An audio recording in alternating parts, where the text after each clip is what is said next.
BJP की राज्यसभा के लिए बीजेपी प्रत्याशी घनश्याम तिवाड़ी भी आज अपना नामांकन दाखिल करेंगे। नामांकन के दौरान बीजेपी एकजुटता का संदेश देगी। वसुंधरा राजे, सतीश पूनिया, गुलाब चंद कटारिया और राजेंद्र राठौड़ घनश्याम तिवाड़ी के प्रस्तावक बनेंगे। सोमवार को घनश्याम तिवाड़ी ने वसुंधरा राजे से उनके आवास पर मुलाकात की। राजे ने उन्हें जीत की अग्रिम बधाई भी दी।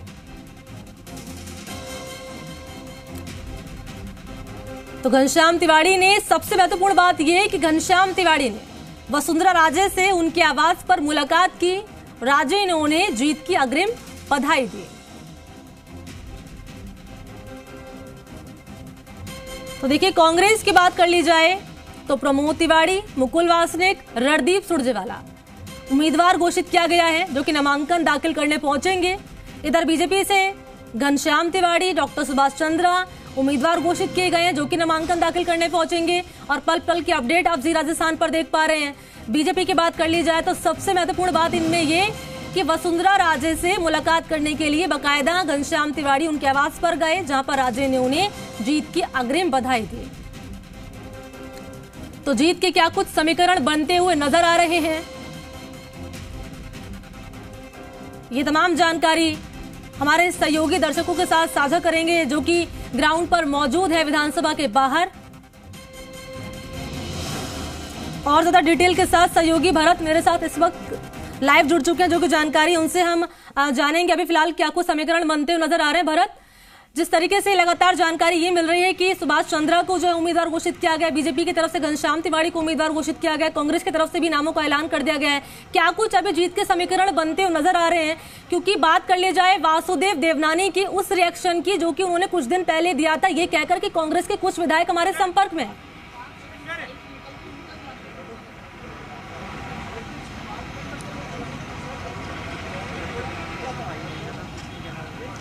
हेलो, देखिए, राज्यसभा चुनाव के नामांकन की बात की जाए तो आज नामांकन का अंतिम दिन है और बीजेपी से अभी डॉक्टर सुभाष चंद्रा भी यहाँ पर पहुँचे हैं विधानसभा। और भाजपा के विधायक हैं, पूर्व सीएम हैं, भाजपा के अन्य विधायक हैं, वो विधानसभा में पहुँच चुके हैं। अभी नामांकन फाइल कर रहे हैं और जो नॉमिनेशन भरने की प्रक्रिया है वो अभी विधानसभा में चल रही है। कुछ देर बाद में जब वो बाहर आएंगे तो उनसे भी चर्चा की जाएगी। हमारे साथ हमारे वरिष्ठ सहयोगी शशि मोहन जी जुड़े हुए हैं। क्या चल रहा अंदर खानी देखा जाए तो अब तक नॉमिनेशन फाइल किया गया? देखिए भरत, नामांकन दाखिल करने की आज आखिरी तारीख है। बीजेपी नामांकन दाखिल करेगी।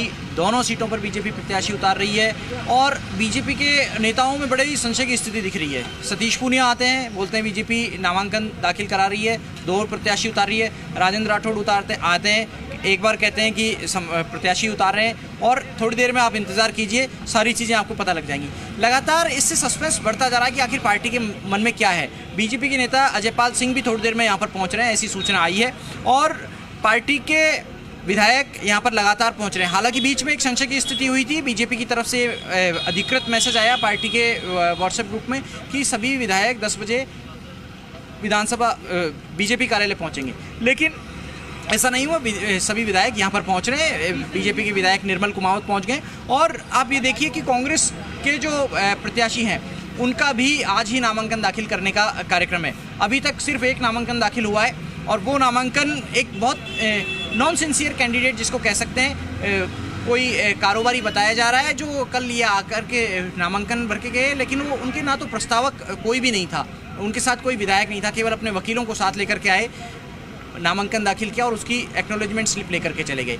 संभवतः ये नामांकन खारिज होना ही है, लेकिन इस तरह के गैर गंभीर जो लोग होते हैं वो इस तरह के चुनाव की सेंटिटी को प्रभावित करते हैं। दूसरी तरफ कांग्रेस 3 चेहरों को लेकर के चुनाव मैदान में है। कांग्रेस के 3 चेहरे मुकुल वासनिक, रणदीप सुरजेवाला और प्रमोद तिवारी के रूप में हैं। एक महाराष्ट्र से आते हैं, एक हरियाणा से आते हैं और एक उत्तर प्रदेश से आते हैं। हालांकि मुकुल वासनिक और रणदीप सुरजेवाला को महाराष्ट्र या हरियाणा की बजाय ये माना जाना चाहिए कि दोनों एआईसीसी के प्रतिनिधि हैं। हालांकि तीसरे भी एआईसीसी के प्रतिनिधि हैं, लेकिन वो उत्तर प्रदेश से आते हैं और एआईसीसी की जो महासचिव है प्रियंका गांधी, उनकी चॉइस है। उत्तर प्रदेश में जो प्रमोद तिवारी ने काम किया है, पार्टी को जो कंट्रीब्यूशन दिया है, उस हिसाब से उनको चुनाव मैदान में उतारा गया है। और देखिए, गोविंद सिंह डोटासरा ने और मुख्यमंत्री ने उनकी उम्मीदवारी का स्वागत किया है। हालांकि कांग्रेस के दूसरे नेता अभी स्वागत का इंतज़ार ही करते रहे। और कांग्रेस के ही नेताओं में जो सरकार को समर्थन देने वाले निर्दलीय विधायक हैं, राज्य मंत्री का दर्जा प्राप्त राजीव अरोड़ा हैं, उनमें कल सोशल मीडिया पर एक टग ऑफ वॉर जैसी चीज़ें दिखी। संयम लोढ़ा ने कहा कि क्या कांग्रेस को एक भी प्रत्याशी राजस्थान का नहीं मिला, और राजीव अरोड़ा ने संयम लोढ़ा के पुराने ट्वीट को रीट्वीट करते हुए लिख दिया कि आपने ही कन्हैया कुमार और कुमार विश्वास जैसे चेहरों को राज्यसभा में भेजने की सुझाव दिया था, और अब नाम बदल गए, तीनों हैं AICC की पसंद। तो इस तरह की खींचतान आपस में नेताओं में दिख रही थी। बहरहाल घनश्याम तिवारी थोड़ी देर में अपने घर से रवाना होंगे, यहाँ पहुँचेंगे, और उनके पुत्र आशीष से हमारी बात हुई थी। उनका कहना था कि आज ही नामांकन दाखिल किया जाएगा, क्योंकि कल प्रक्रिया पूरी कर ली गई थी। हालांकि कल एक विचार था कि क्या नामांकन दाखिल कल कर दिया जाए, लेकिन पार्टी अपनी रणनीति बना रही थी दूसरे प्रत्याशी को लेकर के, और अमावस्या का दिन था, इसलिए घनश्याम तिवारी खुद भी नहीं चाहते थे कि अमावस्या के दिन नामांकन दाखिल किया जाए। अब ये नरपत सिंह राजवी जो विद्याधर नगर से विधायक हैं और पूर्व मुख्यमंत्री, पूर्व उपराष्ट्रपति भैरव सिंह शेखावत के दामाद हैं, वो पहुँचे हैं। नरपत सिंह राजवी बीजेपी के विधायक हैं, तो प्रस्तावक के रूप में उनके दस्तखत भी होंगे। तो बीजेपी जो है 2-2 सेट भरवाएगी, और ये जो 2-2 सेट होंगे, इन पर 40 विधायकों के दस्तखत होंगे।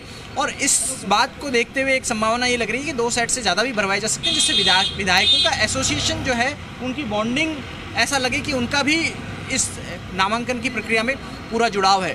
तो बहुत रोचक हो सकता है इस बार का चुनाव, क्योंकि जब 4 सीटों पर 5 प्रत्याशी मैदान में होंगे तो चुनाव रोचक होगा ही, और 41 वोट एक प्रत्याशी को चाहिएंगे। दूसरी सीट के लिए अभी तक सस्पेंस बरकरार है, बीजेपी स्पष्ट नहीं कर पा रही। देखिए, बीजेपी लगातार कह रही है कि वो दूसरा प्रत्याशी उतारेगी। यही विधानसभा का पश्चिमी द्वार है, और यही स्लोप है जहां पर नेता प्रतिपक्ष गुलाब चंद कटारिया 4 दिन पहले ये स्पष्ट करके गए थे कि बीजेपी प्रत्याशी उतार रही है और 100% 2 प्रत्याशी उतारेगी। ऐसा इसलिए कि जब पिछली बार आपको ध्यान होगा 3 सीटों पर चुनाव थे, तो उन 3 सीटों पर चुनाव के वक्त बीजेपी के पास में जो अतिरिक्त वोट थे, उनकी संख्या 20-21 के तकरीबन ठहर रही थी। लेकिन जो कम वोट अतिरिक्त होने के बावजूद बीजेपी ने ओंकार सिंह लखावत को उतार दिया। राजेंद्र गहलोत उनकी पहली वरीयता के प्रत्याशी थे। रामलाल जी आ गए हैं, बताइए सर, दूसरा प्रत्याशी उतारी है बीजेपी? निश्चित रूप से भारतीय जनता पार्टी 2 सीटों के ऊपर चुनाव लड़ेगी, और मेन मकसद ये है कि जिस तरीके से कांग्रेस का अंतर्कलह जगजाहिर होने लगा है, राजस्थान का एक तरीके से अपमान है। तीनों की तीनों सीटें कांग्रेस ने बाहर के व्यक्तियों को दी है, ऐसे व्यक्तियों को सीटें दी है जिन्होंने रिकॉर्ड बनाने का काम किया। विधानसभा चुनाव के अंदर एक भी बूथ ऐसा नहीं है जिस बूथ के ऊपर वो चुनाव जीता हुआ व्यक्ति, जिसने जनता ने नकारा, उसको कांग्रेस ने स्वीकारा। और इस तरीके के हालात एक तरीके से राजस्थान को गोचर समझने का काम कांग्रेस ने किया है। लोग अपने अंतर्मन की अभिव्यक्ति करने का काम करेंगे, और भारतीय जनता पार्टी 2 सीटों के ऊपर चुनाव लड़ेगी। ये एक रणनीति का हिस्सा है, और उस रणनीति के हिस्से के अंदर हमें लगेगा कि कुछ लोग ऐसे हैं जो सिंबल पे साथ नहीं आना चाहते, या कुछ लोग ऐसे हैं जो व्यक्तिगत उनका समर्थन करना चाहेंगे। तो ये रणनीति का हिस्सा है जो पार्टी के शीर्ष नेता बैठ के तय करेंगे, उस आधार पर चलेंगे। मैंने कहा ना, जो समय, परिस्थिति और रणनीति, इन तीनों की अनुकूलता रहेगी, उसी के अनुसार निर्णय करेंगे। निश्चित रूप से सुभाष चंद्रा जी उम्मीदवार बनेंगे। अब वो किस तरीके से बनेंगे, इंडिपेंडेंट बनेंगे या पार्टीज बनेंगे, ये पार्टी के सीट नेता तय करेंगे।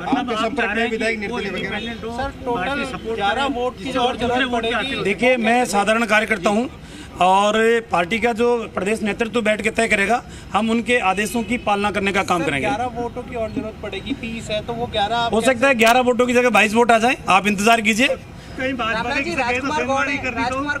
भारतीय जनता पार्टी अनुशासित पार्टी है, भारतीय जनता पार्टी के कार्यकर्ताओं में अनुशासन है। एक भी भारतीय जनता पार्टी का विधायक ऐसा नहीं है कि कांग्रेस के प्रलोभन में आ जाए। जिस तरीके से कल विधायकों को संतुष्ट करने के लिए कांग्रेस ने बैन अचानक हटाने का काम किया तबादलों का, लेकिन तबादले का प्रक्रिया सिर्फ 10 तारीख तक चलेगी। वोट होने के बाद में कांग्रेस इस प्रक्रिया को बंद करेगी। अभी तो कांग्रेस के विधायकों की निगरानी करने के लिए वो एक SHO या डिप्टी SP को तैनात करेंगे, उनकी मॉनिटरिंग करेंगे। देखते जाइए कांग्रेस किस तरीके से अपने खेमे में अंतर्कलह को रोकने का प्रयास करती है। पंपिंग पहले करेगी भारतीय जनता पार्टी निश्चित रूप से अपने कार्यकर्ताओं के प्रशिक्षण के कार्यक्रम पहले भी करती आई है, अभी भी करेगी और आगे भी करती रहेगी। रामलाल जी, राजकुमार गौड़ है गंगानगर से विधायक, वो कल बोले कि बीजेपी के नेता अगर निर्दलीयों से अच्छा व्यवहार करते तो कोई संवाद की स्थिति रहती, इसका मतलब क्या माना जाए कि कोई गुंजाइश? देखिए, बोलना एक अलग है और हकीकत कुछ अलग है।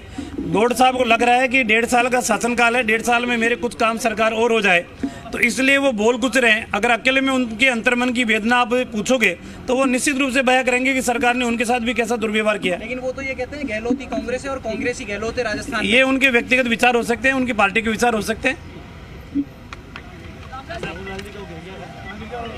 तो बीजेपी विधायक रामलाल शर्मा को आपने सुना है, और सहयोगी भरत और शशि मोहन लगातार ग्राउंड पर मौजूद है। सवाल कई सारे हैं शशि मोहन और भरत, सवालों का जवाब हम आपसे लगातार लेते रहेंगे। और मेरा सवाल ये भी था कि जिस तरीके से वासुदेव देवनानी जो लगातार ये दावा कर रहे हैं कि कांग्रेस के कुछ विधायक हमारे कॉन्टैक्ट में हैं, रामलाल शर्मा भी कह रहे हैं कि हम ही जीतेंगे, तो आगे क्या कुछ समीकरण बनते हुए नजर आते हैं, वो आने वाले वक्त में तस्वीर साफ हो जाएगी। आप दोनों का बहुत बहुत शुक्रिया तमाम जानकारी के लिए। पल पल की अपडेट इस खबर पर हम आपसे लेते रहेंगे।